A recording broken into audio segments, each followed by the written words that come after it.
दोस्तों, पति का कौन सा अंग पत्नी के लिए बहुत ही महत्वपूर्ण होता है? आखिर वह कौन सा अंग है जिसे औरत सबसे ज्यादा जरूरी समझती है? दोस्तों, मैं आपको एक सच्ची घटना सुनाने जा रहा हूं जिससे आपको पता चल जाएगा कि कौन सा अंग औरतें ज्यादा पसंद करती है। दोस्तों, अधूरी जानकारी जहर के समान होती है, इसलिए वीडियो को बीच में न छोड़े। और अगर आप अपने परिवार से जान से भी ज्यादा प्यार करते हैं तो इस वीडियो को लाइक और पूरी वीडियो देखें। दोस्तों, कंचनपुरी नगरी में एक राजा राज करता था जिसकी कोई संतान नहीं थी। एक दिन राजा ने अपनी कुलदेवी से मन्नत मांगी कि उसके घर में एक बेटा हो जाए तो वह घर से बाहर देवी का एक बहुत सुंदर मंदिर बनवाएगा। दोस्तों, देवी की कृपा से राजा के घर में एक पुत्र का जन्म हुआ। राजा को अपार खुशी की अनुभूति हुई। राजा ने अपने वचन के अनुसार देवी का एक बहुत सुंदर मंदिर बनवा आया जो शहर से बाहर रास्ते के नजदीक था। हर आने जाने वाले को उस मंदिर में देवी के दर्शन करके ही जाना होता था। जो कोई जैसी मन्नत मांगता उसकी इच्छा देवी की कृपा से पूरी हो जाती थी। धीरे धीरे राजा का बेटा बड़ा होता चला गया। मंत्री के बेटे से उसकी गहरी मित्रता थी। इधर राजा भी बूढ़े हो चुके थे।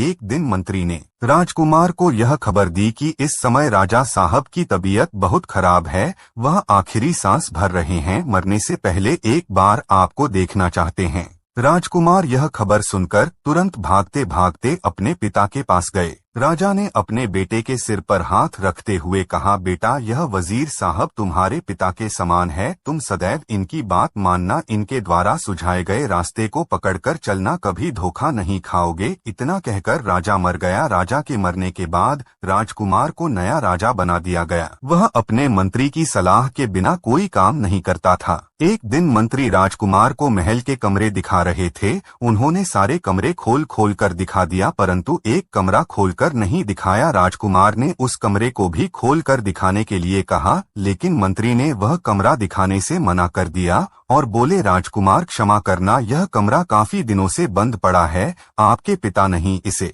कॉल करना दिखाने का आदेश दिया था। वजीर के मना करने के बाद भी राजकुमार उस कमरे को खोलकर देखने पर अड्डा था। तब राजकुमार का मित्र और वजीर का बेटा कहता है, पिताजी, जब राजकुमार इतना कह रहे हैं तो इस कमरे को खोलकर देखा क्यों नहीं देते? आखिर यह महल, कमरे, बाग, बगीचे, राजपाट सब राजकुमार का ही तो है। अब तो हमारे राजा यही हैं और इनका आदेश ही हमारे सिर माथे हैं। अपने बेटे के कहने पर मंत्री ने वह कमरा खोल दिया। राजकुमार मंत्री के बेटे के साथ उस कमरे में गया। कमरा बड़ा सुंदर था। उस कमरे में खासियत यह थी कि दीवारों पर तरह तरह की सुंदर राजकुमारियों की तस्वीरें लगी हुई थी। उनको देखते देखते एक तस्वीर पर राजकुमार की नजर टिक गई। उसने अपने मंत्री से पूछा कि सुंदर मोहिनी मूरत वाली यह कौन स्त्री है? मंत्री ने बताया कि यह सिंगल देश के राजा जयध्वज की कन्या है। इसका नाम है ब्रह्मावर्त थी। इसके रूप रंग की जितनी प्रशंसा की जाए उतनी ही कम है। इससे विवाह करने के लिए अनेकों राजकुमार गए पर कोई वापस लौटकर नहीं आया। राजकुमार कहने लगा, मंत्री जी, मैं भी आपसे एक प्रश्न करता हूँ कि मैं ब्याह करूंगा तो इसी राजकुमारी से, वरना जीवन भर कुंवारा बैठा रहूंगा। राजकुमार के वजीर के बेटे ने भी समर्थन किया था, मित्र, यही राजकुमारी तुम्हारी पत्नी बनने के योग्य है।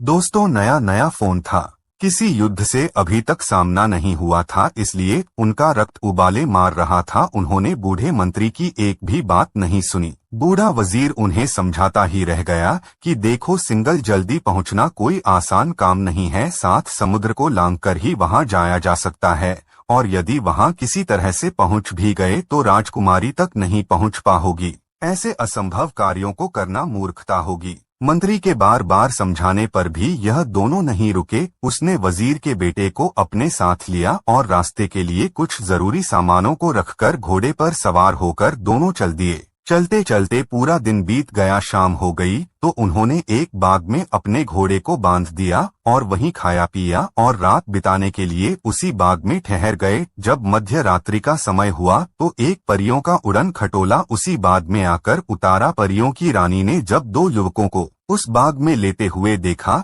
तो परियों की रानी राजकुमार पर मोहित हो गई। परियों ने उन दोनों को सोते हुए ही उठवा लिया। उन्होंने जब अपने आप को पारियों से घिरा पाया तो वह डर गए। हाथ जोड़कर बोले, हे पारियों, हमें यहाँ से जाने दीजिए। रानी परी कहने लगी, चले जाना, पड़ जाने से पहले तुम्हें हमसे विवाह करना होगा। राजकुमार कहने लगा, परियों की रानी, इस समय हम एक जरूरी उद्देश्य की पूर्ति हेतु घर से निकले हैं। यदि वह हमारा काम बन गया तो हम तुमसे विवाह जरूर करेंगे। पूछने लगी, क्या उद्देश्य है? राजकुमार जवाब दिया, हम सिंगल द्वीप की राजकुमारी ब्रह्मावर्ती को ब्याहने के लिए जा रहे हैं। इस समय में आपसे विवाह नहीं कर सकता। यदि हम अपने मकसद में कामयाब हो गए तो मैं आपको वचन देता हूँ कि लौटते समय मैं आपसे जरूर करूँगा। तब पारियों की रानी बोली के राजकुमार सिंहल द्वीप तक पहुंचना मनुष्य के बस की बात नहीं है। राजकुमारी रमावती बिना दैवीय शक्ति के आपको प्राप्त नहीं हो सकती। यदि तुम मुझसे विवाह कर लो तो मैं आपको एक ऐसी चीज दूंगी जिसकी सहायता से तुम्हें राजकुमारी ब्रह्माभवती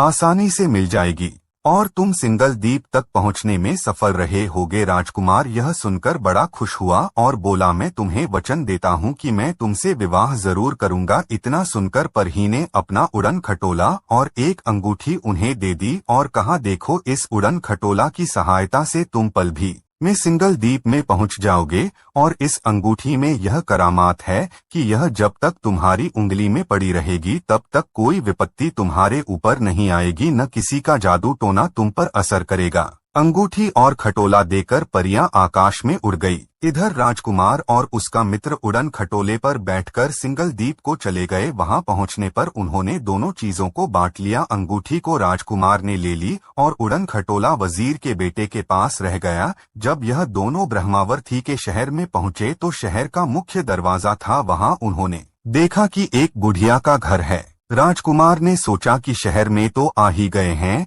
क्यों न इस बूढ़ी माँ के पास पहुंचकर कुछ जलपान किया जाए और राजकुमारी के संबंध में कुछ बातचीत भी कर ली जाएगी। पर उसे यह नहीं मालूम था कि वह बुढ़िया जादूगरनी है। वह आए हुए अतिथि को जलपान कराकर और उस पर अपना जादू चलाकर उसे लूट लेती है।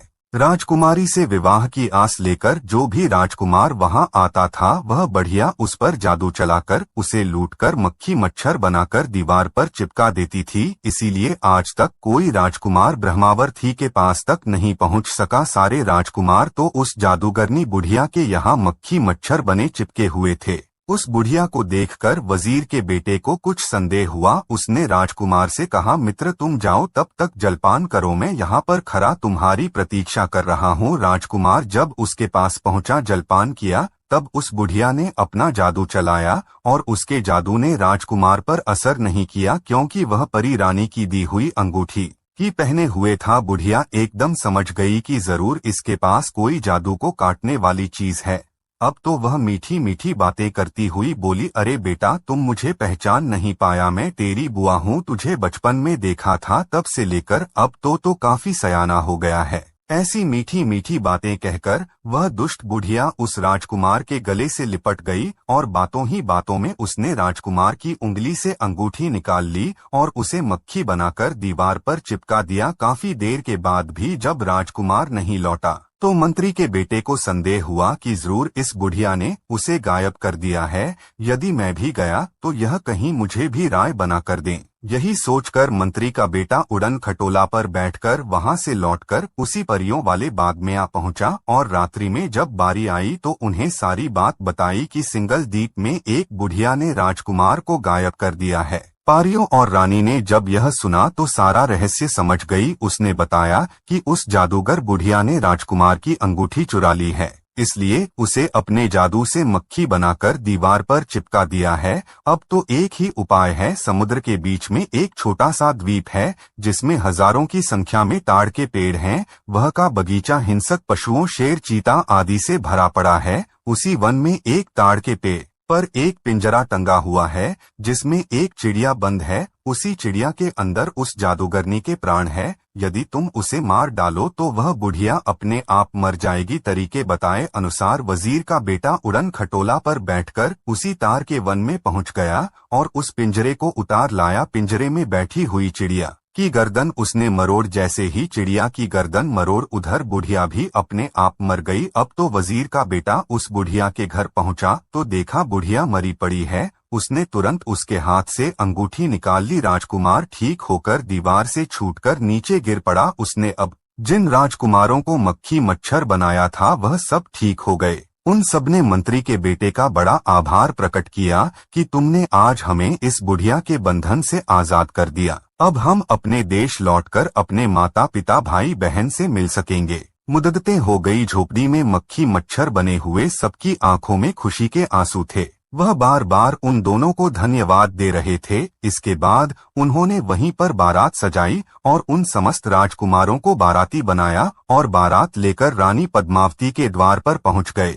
बड़ी धूमधाम से ब्रह्मावर्ती के साथ विवाह हुआ और अपने देश को लौट आए। जब राजकुमार ब्रह्मावर्त को ब्याहने के लिए घर से निकला था तो उसने अपने नगर से बाहर देवी के मंदिर में यह मनौती मांगी थी कि यदि राजकुमारी ब्रह्मावर्ती को ब्याहने में कामयाब हुआ तो मैं देवी के आगे अपनी बलि दूंगा। वचन के अनुसार राजकुमार अपनी पत्नी और मित्र को लेकर घर नहीं गया बल्कि उसी मंदिर में पहुंचकर उसने अपनी पत्नी और मित्र को वहीं रोक दिया और अकेला ही मंदिर में प्रवेश कर गया। मंदिर में जाकर उसने तलवार से अपना सिर काटकर देवी को चढ़ा दिया। काफी देर के बाद भी जब वह मंदिर से लौटकर नहीं आया तो उसका मित्र वजीर का बेटा उसे देखने के लिए गया। वहां पहुंचकर मित्र का कटा हुआ सिर देखा तो वह घबरा उठा। उसने सोचा कि यह दुनिया बड़ी बुरी है, को यह तो समझेगा नहीं कि उसने अपना सिर स्वयं चढ़ाया है। सब यही कहेंगे कि राजकुमार की सुंदर स्त्री को देखकर वजीर के बेटे की नीयत खराब हो गई,